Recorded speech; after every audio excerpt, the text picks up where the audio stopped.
নীলা ইচ্ছে করেই স্বামীর সামনে অন্য এক লোকের নম্বর সেভ করলো। সে ভেবেছিল এতে তার স্বামী হিংসে করবে, কিন্তু তার যেন কোনো ভ্রুক্ষেপই নেই। নীলা সাথে সাথেই হতাশ হলো। আসলে তাদের বিয়েটা ছিল দুই পরিবারের মাঝে মাত্র 1 বছরের এক চুক্তি। রাকিব শুরু থেকেই এই বিয়েতে অখুশি ছিল, তাই সে সবসময় নীলার সাথে রূপ আচরণ করত। আর সহ্য করতে না পেরে নীলা তাকে জিজ্ঞেস করলো, এতই যদি অপছন্দ তবে তাকে কেন বিয়ে করলো? রাকিব তাচ্ছিল্য করে বলল, বিয়ের অন্য মেয়েদের চেয়ে সে বেশি সুন্দরী বলেই তাকে বেছে নিয়েছিল, কিন্তু পরে সে বুঝেছে তার চেয়েও অনেক বেশি সুন্দরী মেয়ে রয়েছে। কথাগুলো নীলাকে গভীরভাবে আঘাত করলো। তাই 1 বছরের চুক্তির মেয়াদ শেষ হতেই সে বিনা দ্বিধায় তাকে ছেড়ে ডিভোর্স ফাইল করলো। কিছুদিন পর নীলা মন ভালো করতে একটা বারে গেল। বসার কিছুক্ষণ পরই এক লোক এসে তার সাথে ফ্লার্ট করতে শুরু করলো। সে ভাবলো তার স্বামী যদি তাকে পছন্দ না করে তবে স্পষ্টতই সেটা তার নিজের কোনো দোষ নয়, কিন্তু সে জানতো না যে তার প্রাক্তন স্বামীও কাছেই কোথাও ব্যবসার কাজে এসেছে। ব্যবসায়িক পার্টনার রাকিবকে এমন এক পানীয় দিল যাতে কিছু মেশানো ছিল। সেটা খাওয়ার পরই রাকিবের মাথা ঘুরতে লাগলো আর সে দিশেহারা হয়ে পড়লো। সে পাশের চক্রান্তকারী মেয়েটিকে ধাক্কা দিয়ে সরিয়ে জোর করে বেরিয়ে যেতে চাইল, কিন্তু মাথা তুলতেই দেখলো তার প্রাক্তন স্ত্রী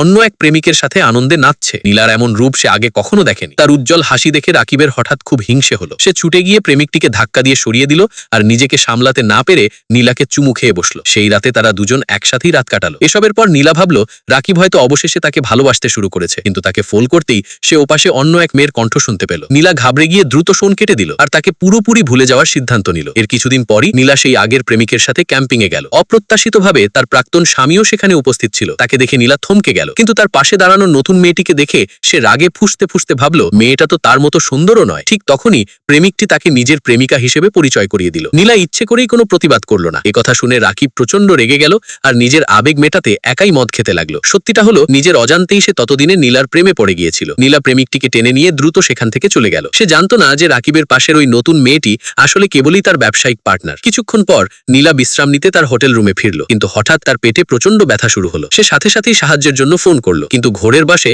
ভুল করে রাকিবের নম্বরে ডায়াল করে বসলো। কথা শেষ করার আগেই ব্যথা অসহনীয় হয়ে উঠল আর সে অজ্ঞান হয়ে গেল। রাকিব ছুটে এসে তাকে হাসপাতালে নিয়ে গেল। ভাগ্যক্রমে নীলা সুস্থই ছিল। রাকিব অবশেষে স্বস্তি পেল এবং তার অ্যাসিস্ট্যান্টকে ফোন করে দুজনের জন্য 2 সেট পরিষ্কার কাপড় আনতে বলল। নীলার যখন জ্ঞান ফিরল তখন তার পাশে শুধু রাকিবের অ্যাসিস্ট্যান্টই ছিল। অ্যাসিস্ট্যান্ট তাকে জানালো যে রাকিবই তাকে হাসপাতালে এনেছে। সে জিজ্ঞেস করলো নীলা রাকিবকে ডাকতে চায় কিনা। নীলা দৃঢ়ভাবে মানা করলো আর অ্যাসিস্ট্যান্টও আর কিছু বলল না। কিছুক্ষণ পরই রাকিব তাকে দেখতে হাসপাতালে এলো। কাকতালীয়ভাবে সে দেখলো নীলা সময় কাটাতে তার অ্যাসিস্ট্যান্টের সাথে গেম খেলছে। নীলার এমন প্রাণ খোলা হাসি দেখে রাকিব মুগ্ধ না হয়ে পারল না। রাকিব হাসপাতালের রুমে ঢুকতেই অ্যাসিস্ট্যান্ট পরিস্থিতি বুঝে চুপচাপ বেরিয়ে গেল। হাসপাতালে আনার জন্য নীলা তাকে ধন্যবাদ জানালো। প্রথমবারের মতো রাকিব তার স্বভাব সুলভ রুক্ষতা সরিয়ে রেখে তার শরীরের খোঁজ নিল। তার এমন হঠাৎ পরিবর্তনে নীলা অবাক হলো। কিছুটা লজ্জা পেয়ে সে মুখ ঘুরিয়ে নিল।